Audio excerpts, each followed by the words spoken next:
Hey there everybody, redxparasite here, and welcome back to Let's Play Metroid Prime 2.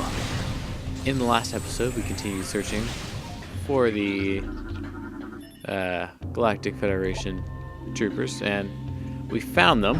Fortunately, they're all dead. But if you scan the seats here, you can see where all of them sat while they were on the ship. Of course, none of these are required. That would be kind of dumb. There's really not that much information here, but I just like turning everything green, so that's what I'm doing. There's a map station in the back here that will expand your map of this area. And for whatever reason, there are 2 map stations for temple grounds. So that should be the entire map. But one thing that I can talk about while I'm scrolling through the map here and looking around more is that there is an interesting glitch that you can do with that big yellow crate that I have yet to open. And that is, there's a way to, and this is the GameCube version only again, there's basically a way to skip that initial cutscene that I activated by basically boosting yourself up this rock. And yes, you can do this with only, a single jump. But basically, if you hit it just right, you can get up onto this ledge, get past the trigger that activates this, and then you can pick up what's inside this crate, which is the missile launcher. So what happens if you pick it up before you activate the cutscene, then if you walk into the trigger, activate this cutscene, the box will still be there. So you can actually pick up 2 missile launchers effectively, which allows you to get 101% completion. Or you can skip an item if you want to. It also allows you to do that. So, part of the reason why I avoided picking this up was, when you do that,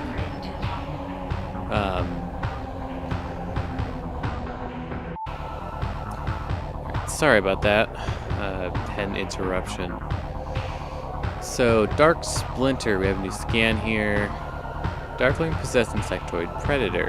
The alien symbiote within the Splinter augments in strength and durability, threat level raised.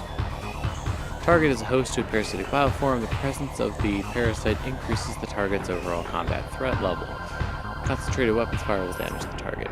So, these guys are a little bit more bulky than their Light World counterparts. They take 2 charge shots to take out, but otherwise they're still not too bad. They actually have even slower of a wind up on their lunging attack, so it's even easier to avoid it with these guys. I think we've gotten all of the scans that we can in this area, so we can just move forward now.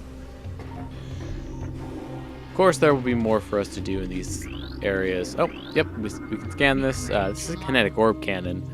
These weren't in the first game, but they were added in this one. I don't know if they get used in Prime 3 at all. I don't think so. At least not that I can remember. Kinetic orb cannon fires small spherical objects at high speeds. Purpose of the kinetic orb cannon is unclear. It may have been originally designed for industrial use, then converted to a combat system for later times. So, in our case, it means that if we go into morph ball mode, then we can get launched places by these kinetic orb cannons. So we try this one out, launches us over here up on this ledge, and gets us to here. There's some. I should have actually waited to pick that up until after I scanned or got the missile blast door there. So we have a new enemy here. These are good old war wasps. Cunning aerial hunter. airborne insect equipped with a venomous stinger capable of shearing steel. Target can fire a blast of energy at foes. The war wasp rarely strays from its hive unless it is pursuing an immediate target. It attacks with no regard for its own survival, dive bombing its enemy with stinger extended. Fast-working toxins from the stinger can incapacitate most small organisms. If it battles foes at range, it will fire bursts of potent energy. So these enemies are, these war wasps are a little bit different from the ones in Prime. They basically combine the function of the regular war wasp, which, you know, ram you, and I'm forgetting what they're called, but they're the ones that appear in the incinerator drone fight that just launch the venom at you. So they kind of combine those two enemies into one.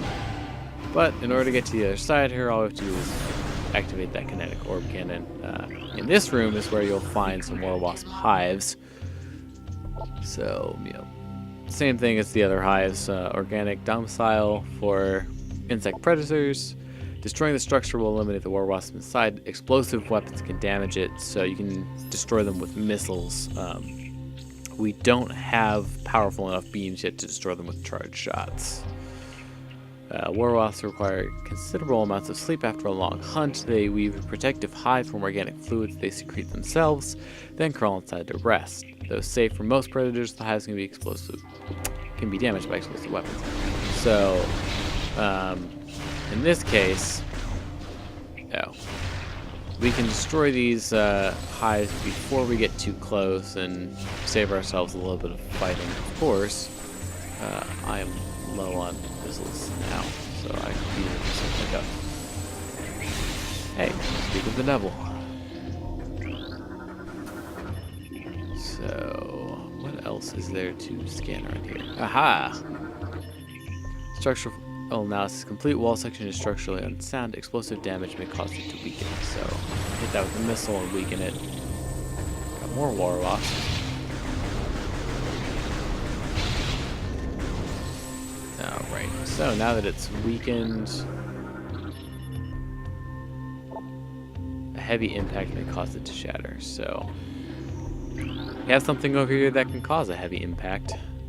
Another kinetic orb cannon. I think those war wasps will keep appearing because there's a hive up on that ledge that we can't reach from here. Ooh. I would like that. Yep, there it is. So we'll just get rid of that and travel along this track. Yeah, the first part of this game is pretty linear unless you know, really break it, so this guy looks different from the other life forms we've seen so far. Trace amounts of unknown chemical present in target. Alright, let's see if we can get that missile back. We'll be picking up some more ammo soon, but for now we just have to make do with only one. So we're hitting our first elevator here. Unlike in Prime 1, the elevators in this game, at the very least, seem to move faster. It doesn't mean the loading times are necessarily any better, but they'd be, you know, a bit more of an exciting ride. Despite presence of local animals, target corpse has not been disturbed. Scans suggest a presence of a toxic biochemical within the target. Target has been dead for 8.1 cycles. Target size and muscle mass suggest heavy combat training. It's likely this was a warrior of some kind. Okay, so right here, you have a kind of difficult scan to get. These are sand bats. You will be able to scan them later, and you can get the scan more easily later. But if you can get them here, that's good. Sand bats, small airborne predator pack. Contact with targets can cause minor damage. Targets travel in flying swarms. Sand bats are small flyers. They travel in, okay, this is the same thing. Failing to find prey as a group, sandbats will often enter a feeding frenzy and attack one another in search of sustenance. So we have a save point over here. I would definitely recommend that you use it. Got a bit of a fight coming up. And we'll save our progress. Yes, I do want to save.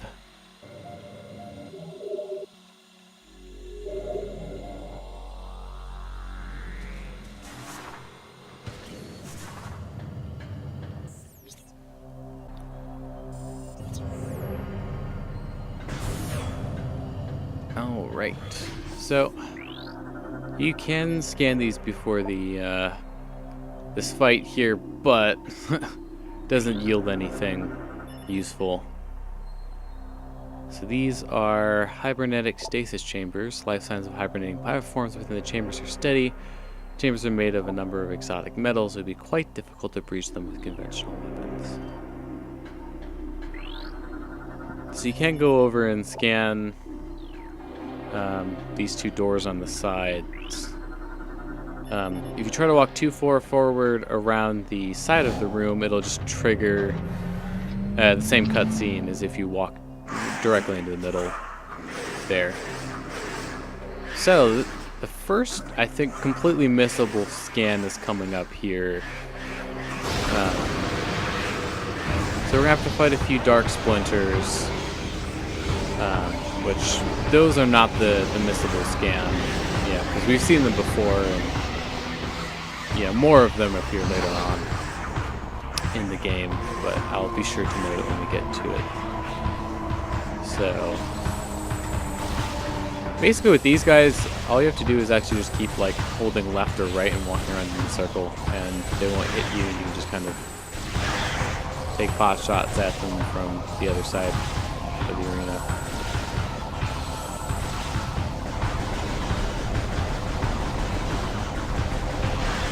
So we're down to the last one. So this is the guy that you want to scan.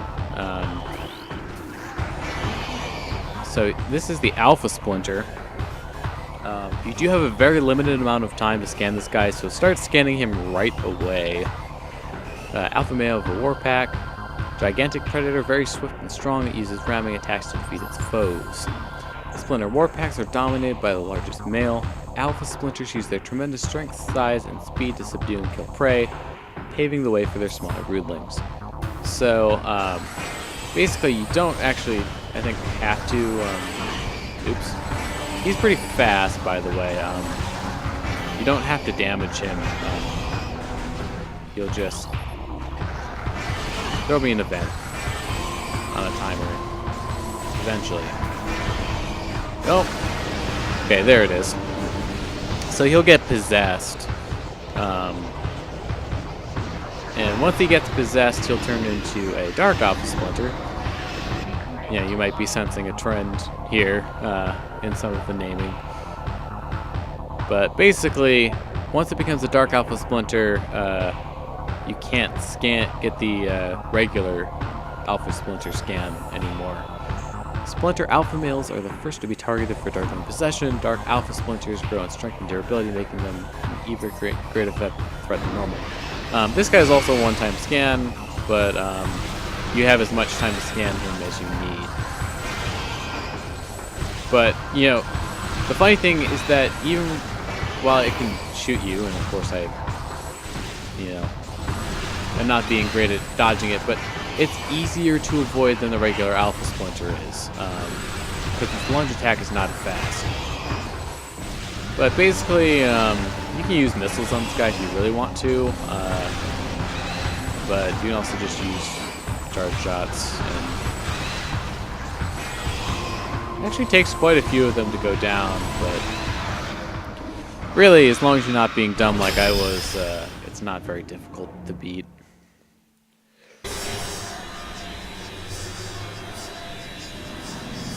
And once you do, it's a glowing ball of light, which you can try to scan it, and it just says unknown technology. There's no way to leave the area without collecting it, so Just walk into the light.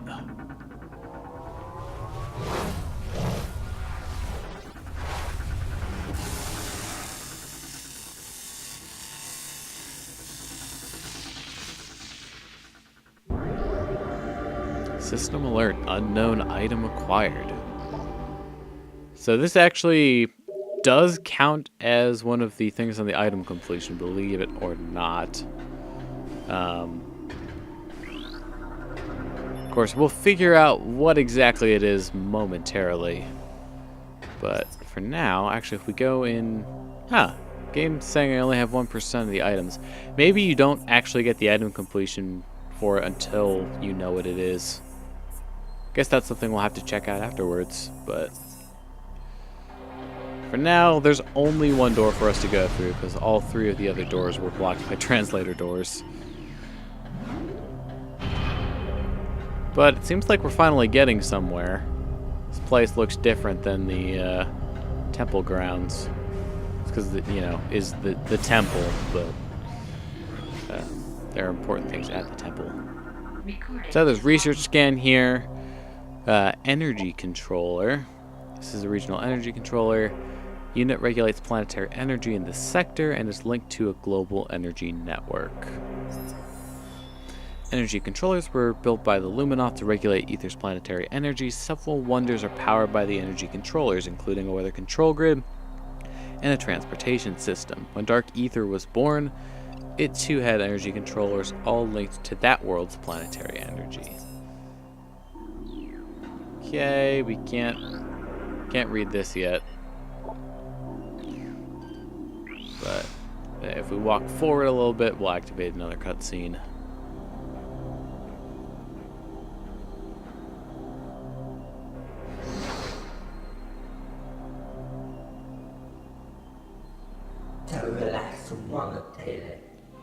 So this is U-Mos, Sentinel of the Luminoth. He's going to tell us a little story.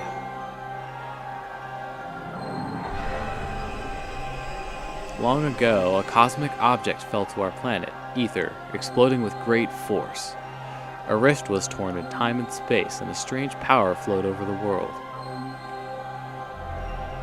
Where there was once one Aether, there were now 2, one of light and one of shadow, each existing in its own dimension. It was the end of peace on Aether, for a new race was born that day in the Dark World, one filled with hate and terrible power. They are the Ing. The Ing are creatures of shadow and darkness, knowing nothing of peace or mercy. For decades, we stood against them, yet we now lie on the verge of defeat. When Dark Aether was born, our planetary energy was divided, half for our world and half for theirs. Should one world gain control of this energy, the other will perish.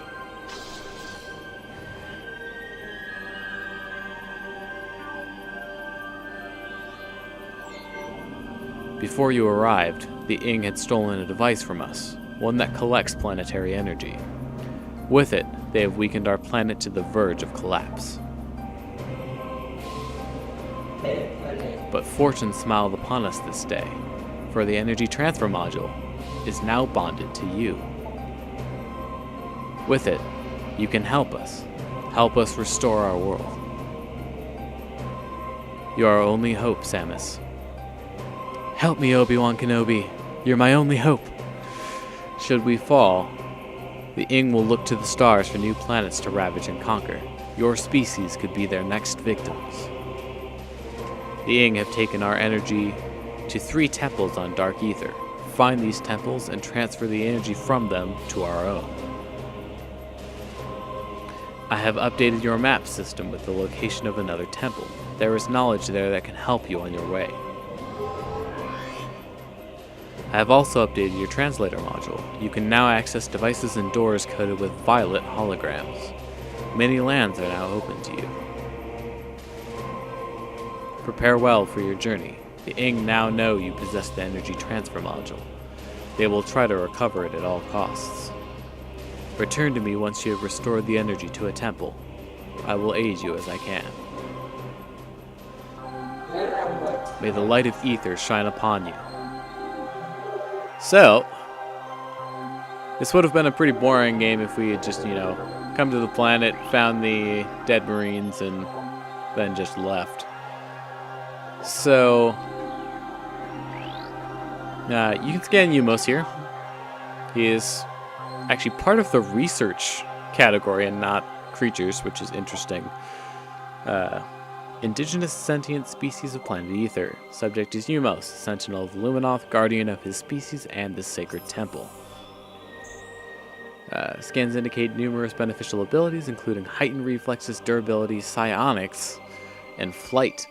Ability to generate and manipulate energy on par with that of the Chozo. Dating scans suggest an age of 2.15 centicycles. Only known active member of the species, remaining Luminoth locked in protective stasis until crisis is resolved.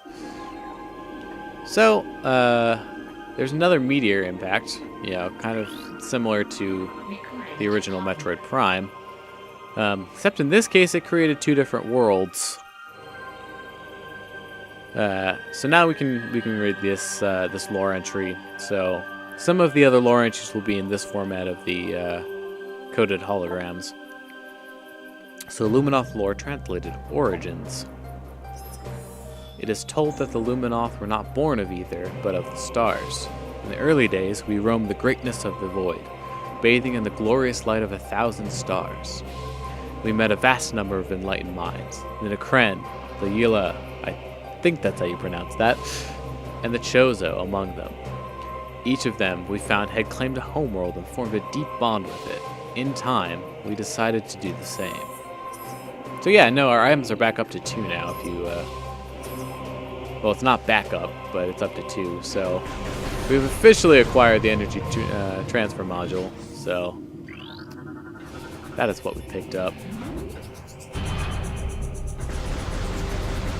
So, ooh, hey, I could probably, do something, kind of. This elevator moves slowly enough that your shots kind of stick on the wall there. So, we can't actually go back the way we came. We have to go to the right here. Because we can only open up things with violet holograms on them.